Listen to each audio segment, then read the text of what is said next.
Welcome to the Double Catch Lure Jig video. At the moment we are out in southeastern Wisconsin, and the next few clips you'll see us working the Double Catch Lure flipping jig on an outside weed line.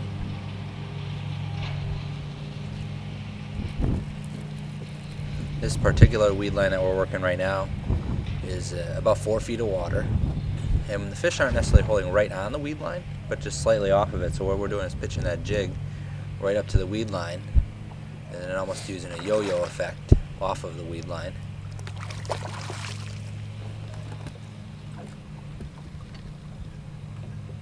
Double catch lure fish. Now the reason it's important to note why we have these big hooks on here, if you see from there you can get, it's all the way through there. I mean, it's not coming out unless you pop it out real good. So once you hook a fish on a double catch lure fish, I mean, they're just not coming off. We're working the outside weed lines here with a brown pepper jig. It's the double brown Berkeley crawdad trailer.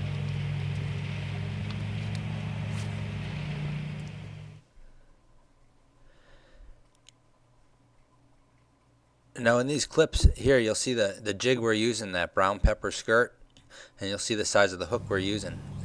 Now what I was just saying in that clip was the size of the hook we have here, and when you set the hook to the side or with the rod tip up, you would get them through the top of the head almost every time. And with that big hook, no matter how many times they come up and jump or shake, they're just not going to shake the hook off. There's a double catch lure fish on a jig. In the same spot as the last guy, right to the top of the head. That's why we design these jigs like this. I mean, that's the exact same spot as the last one, right through the top there. And you're just not gonna lose a fish that way. I don't care how many times they come up and jump, shake, whatever. That's a good fish there, huh? 43-degree water temps. You know, we're doing the same thing as we were doing. We're right over there. We're on that outside weed line. We're throwing it up there and then just bouncing it back, and they're getting it. A couple hops off the weed line, but that's how they're getting it. So.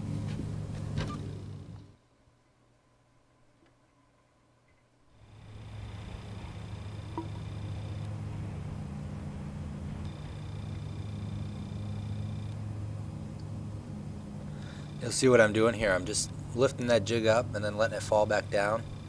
And almost every bite I got was when that jig was falling back down. They just pick it up.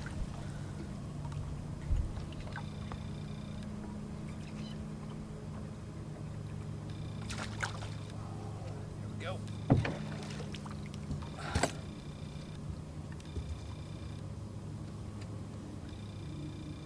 This guy's. See that? This guy's almost got like an eye patch. He's got that black mark right there. That's pretty cool. Same spot. Look at that, right through the top of the head. He ain't getting off. It's another good double catch lure fish. You know, when you're fishing these jigs, especially with double catch lure ones, because we use that big hook, it's important that you use, you know, a pretty heavy rod. I normally use medium heavy. I obviously at least a 6.6 or 7 foot rod. I'm using 17-pound test line, you know, whatever kind you want, as long as it's fluorocarbon. And then you know, we're still throwing this brown pepper. It's 3/8 ounce, double tail Berkeley crawdad trailer. And we're just kind of hopping it back to the boat. Not swimming it because I don't want to chase, but they'll grab it on the fall every time. So let's go see if we can get another one.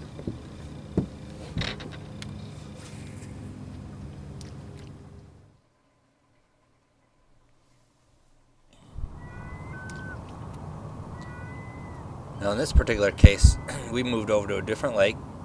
It's a little more towards summertime.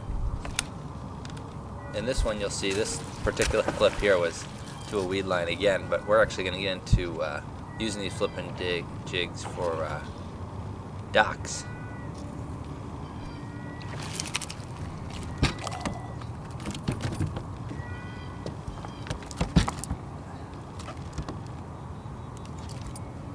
double catch lure fish. Right there. Brown pepper skirt, brown jig, crawdad trailer. That's a nice fish, huh?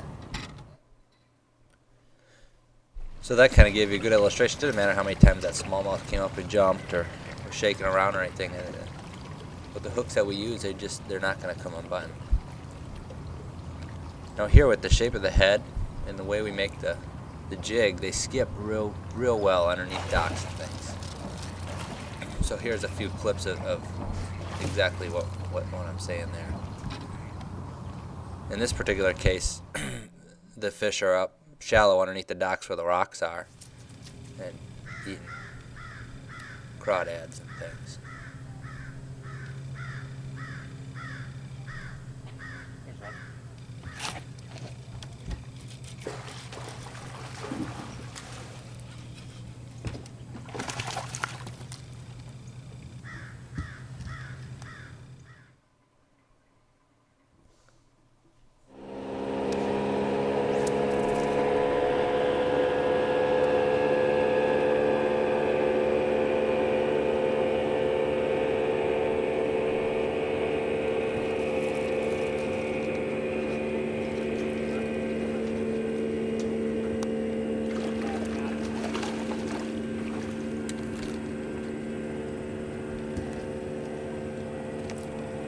Wrapped around that pole. Same thing. Brown pepper jig. It's a ticket today.